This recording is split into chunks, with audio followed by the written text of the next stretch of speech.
Hey folks, so welcome to the third and most likely final Winston Box unboxing. I don't know if they're naming these by months. Just this whole project has been an exceptional clusterfuck. From the second that the money went from Kickstarter to the Winston people. So the first one, just painfully generic pair of pants, like, the pants that I can go into a Kmart and buy actually look better and fit better than the Winston pants. A blue button-down shirt with just a little piece of fabric on the lining of the collar and the sleeves, and on the pocket, just uninspired. Likewise, the second box, a chunky cardigan sweater that kind of looked okay, but a long sleeve rugby pullover that genuinely looked like I could have walked into a Walmart or a Kmart and bought it. I have seen material from the other boxes. I have seen other people unbox on social media. I have not seen a single item from Winston Box that I have said, oh my God, I want that. I need to buy that. Where can I get that? Instead, the best is, you know what? That looks like it came from a Kmart. That looks like it came from a Walmart. And I think that the moral of the story is, if you're going to create a fashion company, make a fashion company. Make it stylish. In other words, don't let the straight guy design the clothes, because, again, the first two boxes that I got from Winston, they're already in storage tubs. Partially because it's too warm out for the cardigan now, and partially because the pants, no. The blue shirt, no. The rugby, no. And the thing about the rugby, man, just one simple flourish. I mean, look at this. I'm wearing a Ralph Lauren shirt today. The stitched icon stands out, even when I'm watching myself in the eyesight video as I'm taking this. That stands out. My eye is drawn to it. They didn't even have the foresight to take their little logo that I'm sure they probably fleeced some art student dramatically to make for them. So I have very low hopes for this box. What also bothers me is someone made the comment in the previous video. I'll give you some backstory here before we get into this, because I don't think there's going to be much in here. Apparently Will, the owner, I think Cuerdos, has gone out on social media saying, if you're looking to make a 10 to 30% return on a short-term investment, get in touch with me. So that, to me, I've been following the tech industry long enough. That tells me that they are hurting for cash. I just, damn, And what bothers me, the reason why I brought Will up, was at some point in time, Will finally sat down and watched my videos, or someone watched my videos and sent them to Will. So we played email back and forth. Again, if you watch my other videos, spring is my busy season for travel. I have to go to multiple publisher conferences. I have a conference here in the state that I have to go to. I'm not gone as much as I'm here, but by the time I, fold in my professional duties and everything else, sometimes it feels like it. So he starts contacting me in February. He's like, well, I want to talk with you about this. I want your feedback. All he's got to do is just watch the goddamn video. The goddamn video is right there, Will. You had to take 10 minutes of your time to watch the video. I made it very clear. Don't send me Walmart, Kmart, caliber clothes. Look at the pictures that you used to sell this project when you were up on Kickstarter. Look at the way that you dressed yourself. Look at the clothes that you chose. Look at the accessories that you chose. And then think about what you put in the boxes. Now, I get it. For a very brief period in time, you got to take the money that you got from Kickstarter and you got to pretend that you were a high roller. Several times we tried to make contact and you said, well, I'm flying down to Peru tomorrow to go take a look at the factory. I'm flying down to Peru to take a look at the textile mills. I'm flying down to Peru to take a look at the fashions as they're being made. Spend some time hiring a fashion student or a real designer to design the clothes. Because you can fly down to fucking Peru all you want and look at the factory. You can fly to fucking Peru to look at the textile mills. You can fly to the fucking factory and look at the clothes as they're being made, but if they're shit clothes, we're not going to resubscribe. We're not going to one-up. And I think because you're now soliciting short-term loans to keep this business going, you are in that position. So, let's go ahead and take a look here. I've heard some people are getting like 4 things in their box. This feels exceptionally light because they never gave me an opportunity to actually set up my profile. I was kind of going for the high-end style profile. I didn't want the grubby casual profile. I didn't want that kind of middle casual Friday. I wanted something that looked cool, hip, and sharp. The cardigan did not look cool, hip, and sharp. The rugby shirt absolutely did not look cool, hip, and sharp. The blue shirt, maybe kind of cool, hip, and sharp. But then I saw the black and red shirt that the grubbies got. That was a better looking shirt than the high end. And of course, those fucking khaki chinos that I could have gotten at a Walmart or a Kmart, not cool, not hip, not sharp.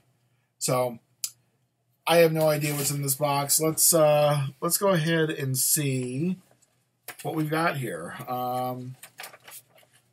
Thank you for your recent order of the Winston Box. We appreciate your trust in our company. We'll do our best to meet and exceed your expectations. Yeah, blah, blah, blah. Your classic shirts. Okay, so let's take a look at this. So the classic shirt, it's plaid. Wow.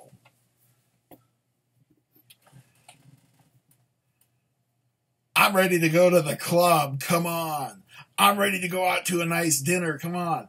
I can go out. They're going to let me in this shirt. You know, I'm going to be able to get into like a 2, 3, or 4 in plaid. Really? Now, I will say, at least to their credit, this 3XL looks bigger than the last 3XL I got from them. You know, but again, a plaid shirt? What did I say about clothes that you could get from a Walmart?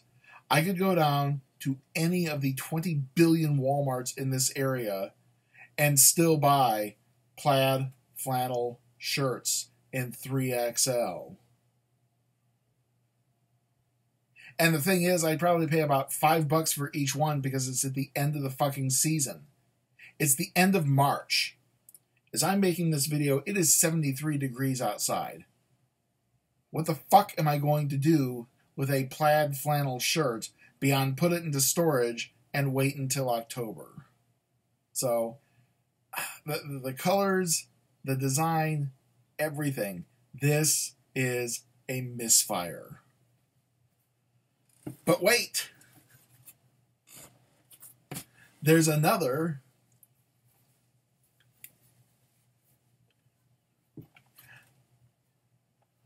plaid flannel shirts, because apparently in the pantheon of fat guy clothing, you have the flannel, you have the aloha, you have the bowler, and you have the polo / golf shirt.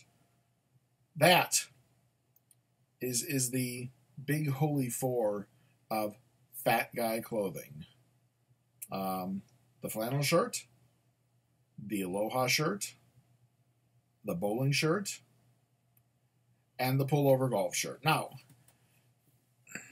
to their credit, I'll at least say the colors, again, the fabric is a little heavy. The collar, it's not even like kind of that offset collar like they did with the January shirt. The color, I could at least wear this in the spring, in the summer. This is a lighter color.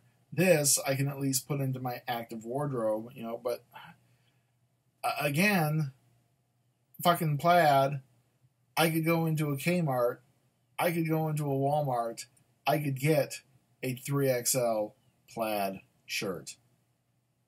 Plaid shirts for fat guys are not unique. Plaid shirts for fat guys are not hard to come by. So, not really a misfire, but it's like, I paid what, $200 and something for a blue shirt that I'm going to be able to wear. For that, I could go into like a real polo store. I could probably get 2 or 3. I could probably get at least 2 good polo shirts for what I've spent on Winston. The last thing that I saw,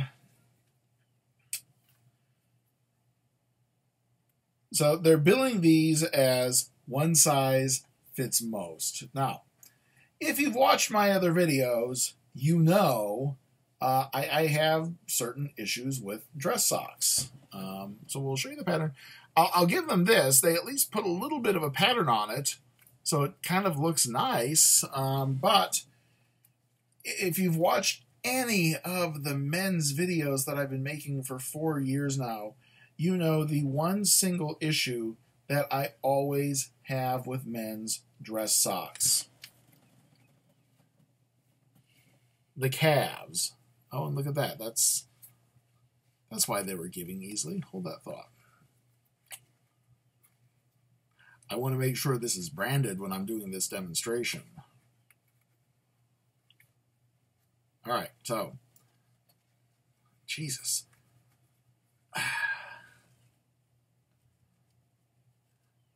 The calves. Look at this. I had to fight to get my fingers in there in the first place just to be able to separate them like this.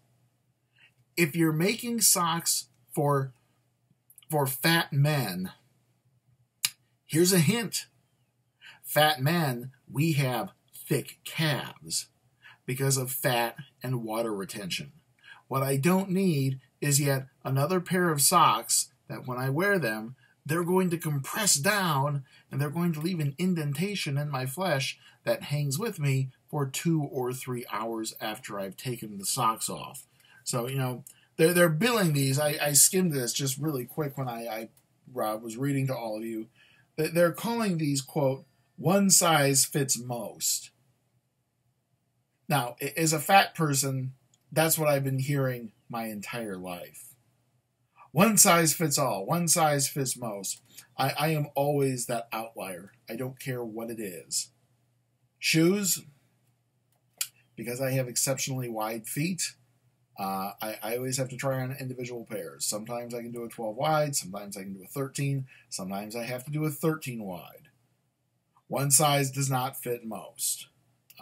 Pants, shirts, even a 3XL. From designer to designer to designer, a 3XL is not a 3XL is not a 3XL, and we're not even talking about cuts. A regular cut versus the new athletic cut that's kind of become popular over the last few years. Hats, I'm out of it. I wear, in spite of what I'll be polite.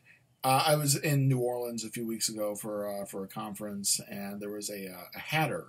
Meyer was the name, and I went in there. It's like, what?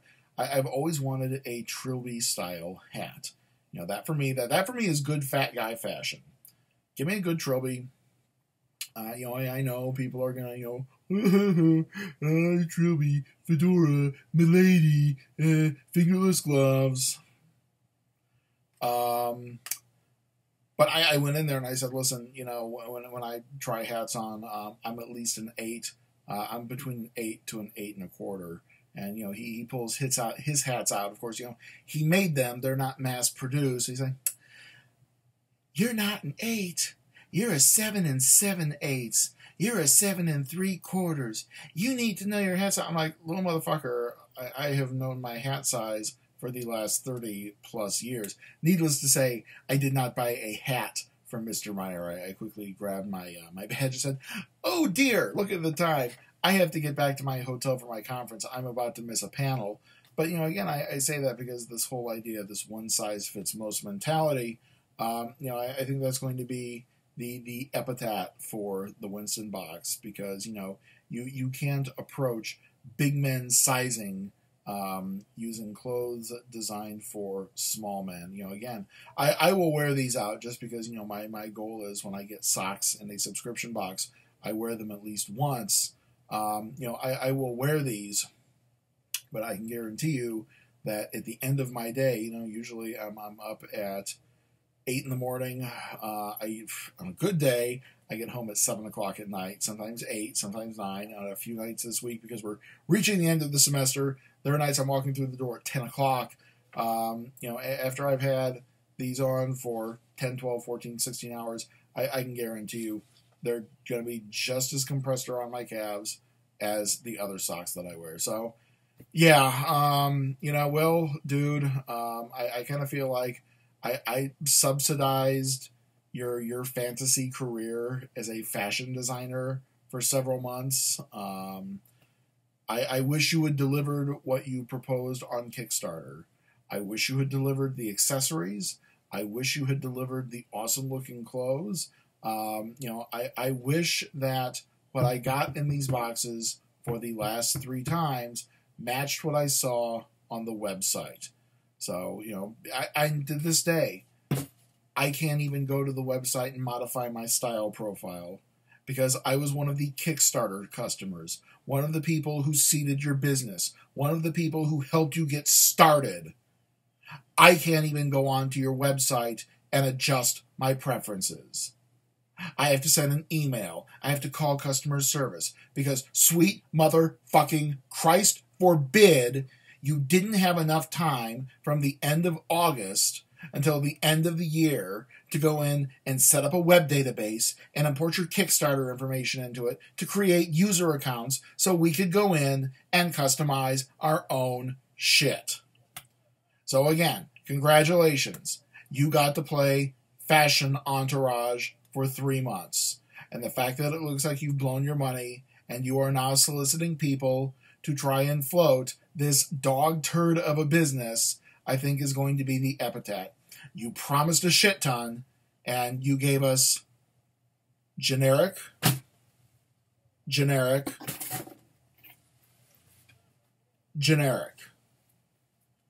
So there we go, folks. That is the Winston Box. Needless to say, I will not be renewing my subscription, if only because, to do it, I have to contact them directly because I still don't have a user account on their system. So, there we go, folks. In the meantime, I have other gentlemen's boxes that I unbox on a regular basis. I have other gentlemen's boxes that are of a much better quality than what I've seen from our friends here at Winston.